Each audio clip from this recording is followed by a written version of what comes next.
Bonjour et bienvenue à tous. Abderrahmane, c'est ce que vous voyez là. Lui-même, il était chaud pour partir. Parce que Ouattara l'a vampirisé. La première raison, c'est la vampirisation. Ouattara est un vampire.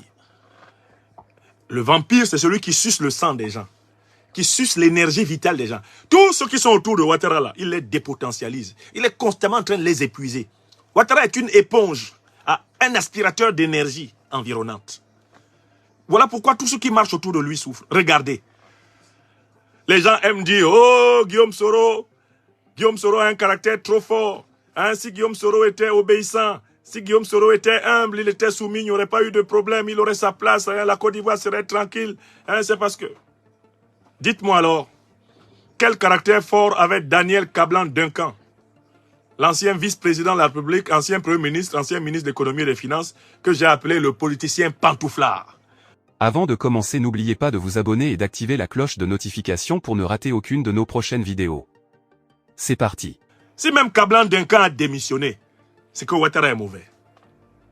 Kablan-Duncan, l'homme effacé, l'homme qui ne dit jamais un mot au-dessus d'un autre, l'homme qui est modéré, même dans sa manière de marcher, il est modéré. Moi, je n'ai jamais vu Kablan-Duncan pressé. Il marche comme s'il était en permanence dans les pantoufles de sa chambre. D'où je l'ai appelé le politicien pantouflard. Kablan-Duncan lui-même était fatigué un matin. Il a dit, Ouattara, il faut prendre vice-présidence, là tu vas manger ça, je ne veux plus. Je m'avais m'asseoir, manger, à checker à Bojama, et je veux voir mes petits-enfants grandir. Ouattara, il faut me laisser. Est-ce que vous avez entendu Daniel Kablan-Duncan parler encore? Mais vous pensez qu'il est parti pourquoi? Les humiliations, la vampirisation. La vampirisation. Tous ceux qui ont travaillé aux côtés de Alassane Dramane Ouattara ont été vampirisés, vidés de leur énergie, épuisés, dégoûtés. C'est pour ça que Abderrahmane Cissé voulait partir. Ne pleurez pas pour lui, ne le plaignez pas. C'est un homme heureux ce soir, je vous le dis. Je ne le connais pas personnellement, hein, mais je suis dans sa psychologie. Abderrahmane Cissé, c'est un homme heureux. Il est libéré. Et je crois qu'il va faire, la première chose qu'il doit faire, c'est un check-up. Parce qu'en général, quand Ouattara te libère, entre-temps, il fait passer la fiole. Donc, il faut faire très attention. La première chose qu'Abderrahmane Cissé doit faire là, par rapport à ce premier motif, c'est check-up, check-up, check-up. Il faut aller vérifier si tu n'as pas fiolé. Bon, il y a une deuxième raison. La deuxième raison renvoie à la confiscation clanique et familiale du pouvoir par Alassane Dramane Ouattara. Écrivez ça. Deuxième raison. Le départ d'Abderrahmane Cissé du secrétariat général s'explique par la confiscation clanique familiale du pouvoir par Alassane Dramane Ouattara. En fait, Abderrahmane Cissé se tournait les pouces et il s'ennuyait. Car le vrai pouvoir au secrétariat général de la présidence, Ouattara l'a donné à sa nièce, Masséré Touré, épouse Koné en noces récentes. Je recommence. C'est la deuxième raison. Abderrahmane Cissé était secrétaire général de nom. Ce n'est pas lui qui exerçait le vrai pouvoir de secrétaire général. C'est son adjointe, la nièce directe d'Alassane Dramane Ouattara, Masséré Touré. C'est elle qui est, en réalité, détentrice du secrétariat général. Donc, on humiliait tout le temps Abderrahmane Cissé parce que c'est cette dame-là qui lui donnait des ordres. Toi, tu es secrétaire général. La dame est adjointe. Mais c'est elle qui reçoit tous les dossiers. Et c'est elle qui te donne des instructions sur le traitement des dossiers. Toi, tu peux supporter ça combien de temps? Même si on dit, à cause du pouvoir, là, il faut avaler le sang, il faut accepter la honte. Masséré Touré, soutenu par son oncle, a régulièrement tripatouillé le monsieur. Fatigué le monsieur. Elle l'a exténué. Le monsieur a dit, mais non, elle lui a fait voir de toutes les couleurs là-bas. De toutes les couleurs. La preuve, car je ne parle jamais sans preuve, c'est que l'acte de révocation d'Abderrahmane Cissé a été signé par son adjointe. C'est-à-dire que pour que l'humiliation d'Abderrahmane Cissé soit totale, Alassane Ouattara a fait signer la révocation, le communiqué de révocation du supérieur de Masséré Touré secrétaire général adjoint de la présidence de la République usurpée de Ouattara, le communiqué de révocation du supérieur a été signé par le subalterne, l'inférieur. Vous avez déjà vu ça? Normalement, comme me le disait un grand connaisseur du protocole d'État, c'est le cabinet civil du soi-disant président de la République qui devait, à la limite, signer la décision sur ordre du président. Ou le président lui-même. Mais on ne peut pas imaginer une situation où une secrétaire générale adjointe signe le communiqué de révocation de son patron, le secrétaire général. Sauf en Ouattari. Car chez Ouattara, les choses sont en quinconce, comme l'esprit de Ouattara lui-même. L'inversion protocolaire prouve très bien que c'est au bénéfice de sa nièce, Masséré Touré, à qui il a donné je ne sais combien de postes de PCA, en plus du secrétariat général de la présidence. C'est pour elle que le petit Sénégalais a été torturé. Toi, tu es président. Tu es secrétaire général. Tu as une secrétaire générale adjointe qui est en dessous de toi. Le jour où le président veut t'enlever, il demande à la secrétaire générale de signer le communiqué qui t'enlève. Ça là, c'est quoi? C'est ce qu'on appelle la sorcellerie administrative autocratique. Écrivez ça. Sorcellerie administrative autocratique. Inversion de la hiérarchie protocolaire de l'État et de l'administration. Bref, c'est ce qu'on appelle la Ouattari. Le méli-mélo. Ce que j'ai appelé la yougou-yougoulisation de la politique. La politique yougou-yougou.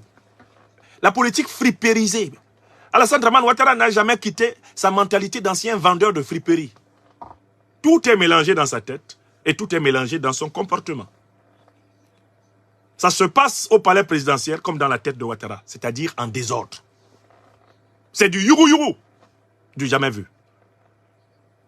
Le noble art protocolaire ivoirien, dont notre papa bien-aimé, l'ambassadeur Georges Weyen, à qui je souhaite longue vie, est un connaisseur. Ce noble art protocolaire dont mon frère et ami, le ministre plénipotentiaire Koné Kamaraté Souleymane Dessolto Soul, formé entre autres par notre doyen Papa Georges. L'art protocolaire ivoirien est bafoué, piétiné, chosifié, rienifié.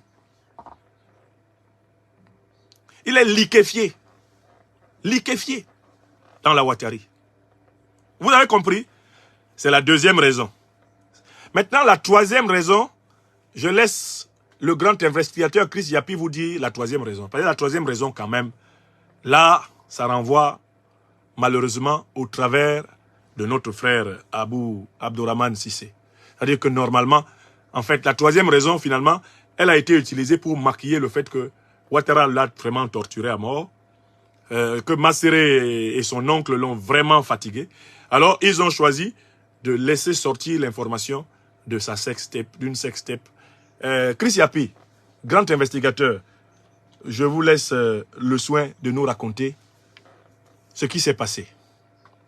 Vous allez l'écouter en fond sonore. Le limogeage du SG de la présidence. En 4 minutes 30. Écoutez. À Rouen, il existe une nouvelle méthode d'investissement, l'immobilier 2.0. J'ai décidé de prendre ma retraite à 32 ans. Écoutez, hein. Limogeage du secrétaire général de la présidence, Abdourahmane Cissé. C'est la troisième raison. Une sextape en serait la cause. Longtemps vanté comme un jeune prodige, le jeune secrétaire de la présidence ivoirienne, Abdourahmane Cissé, la perle rare du vieux Grigou, a été limogé à la surprise générale ce 30 novembre 2023. Voilà. La raison évoquée, selon des sources proches du palais, serait l'existence d'une sextape où l'on peut reconnaître notre virtuose en train d'étaler ses talents prodigieux dans un domaine autre que la finance. La fameuse sextape aurait atterri sur la table du vieux Grigou, qui serait indigné et même dégoûté. L'octogénaire supermenteur aurait trouvé le comportement de son jeune secrétaire général lamentable. Ah bon? Mais le problème ici, c'est qu'Alassane Ouattara, bien que se disant dégoûté du spectacle de la vidéo, écoutez le vieux Grigou, l'a visionné à 3 reprises. Il a regardé la sextape 3 fois. La colère de son épouse Dominique Ouattara, oui, chou, qui ne comprenait pas ce qu'il y avait à regarder dedans. Ah bon? Qu'il la regarde une fois, c'est bien, mais 3 fois, Alassane, avec un plaisir. toi tu es vieux comme ça, tu regardes 3 fois. C'en était trop. Vidéo porno. Toujours est-il que notre jeune secrétaire général a été limogé pour n'avoir pas su garder en place dans son pantalon son engin sans se filmer ou être filmé. Astaghfirullah. Chers abonnés, selon vous, pourquoi le vieux Grigou a-t-il visionné la sextape à 3 reprises? Postez vos avis en commentaire.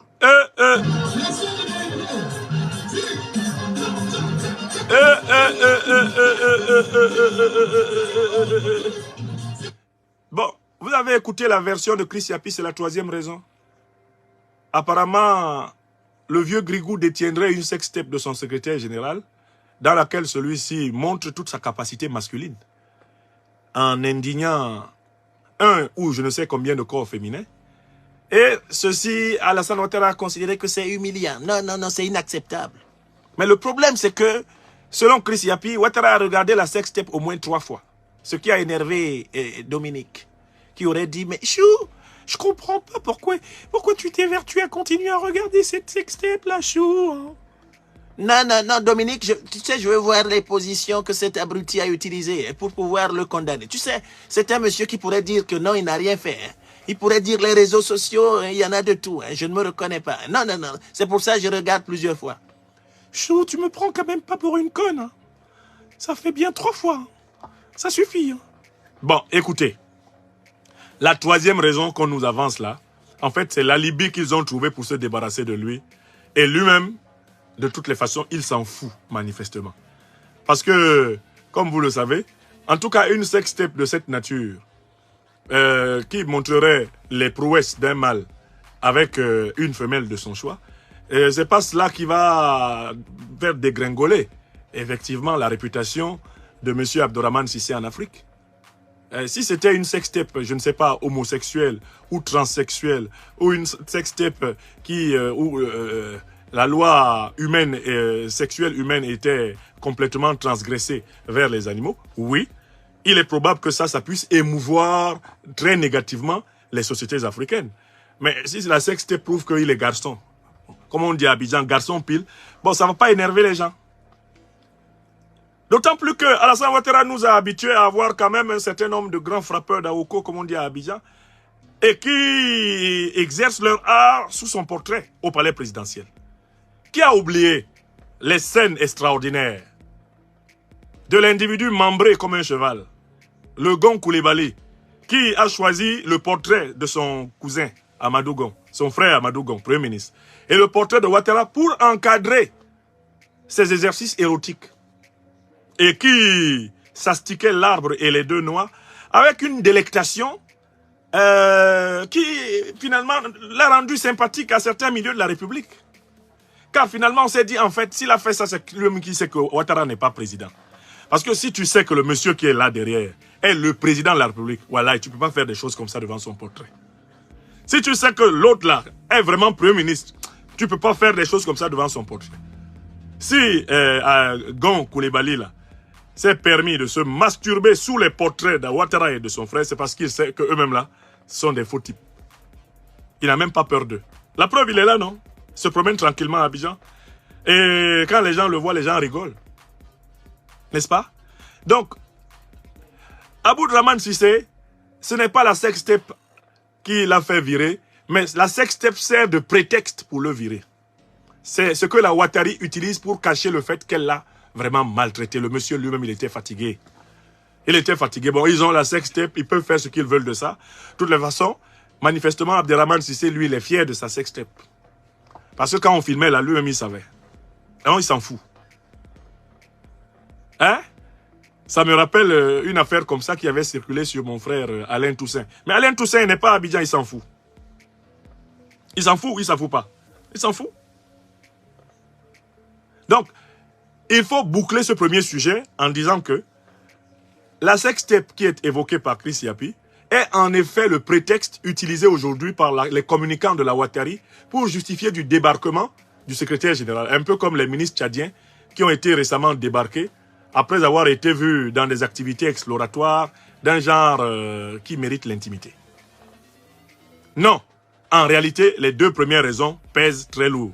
Abdourahmane Cissé voulait partir et Masséré Touré lui avait rendu la vie impossible. Car en réalité, c'est elle la véritable secrétaire générale de la présidence usurpée de Ouattara. Est-ce que c'est clair pour tout le monde? N'oubliez pas de vous abonner et d'activer la cloche de notification pour rester informé de nos prochaines vidéos. Restez à l'écoute pour les développements passionnants à venir.